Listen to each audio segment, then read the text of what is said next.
বাংলাদেশ জাতীয়তাবাদী দলের সিনিয়র যুগ্ম মহাসচিব রুহুল কবির রিজভী বলেছেন, পেশাজীবীদের মর্যাদা নিশ্চিত করতে সংগঠন গড়ে তুলতে হবে।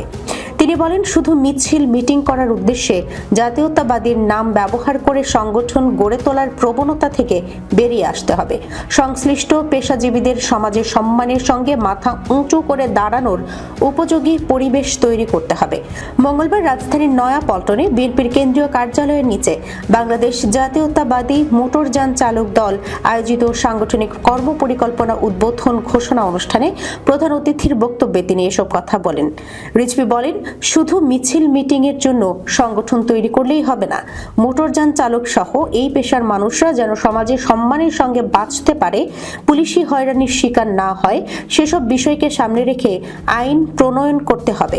বিএনপির এই সিনিয়র নেতা বলেন, দেশে গরিব মানুষ, খেটে খাওয়া মানুষ ও শ্রমজীবী শ্রেণী সবচেয়ে বেশি হয়রানি ও নির্যাতনের শিকার হয়।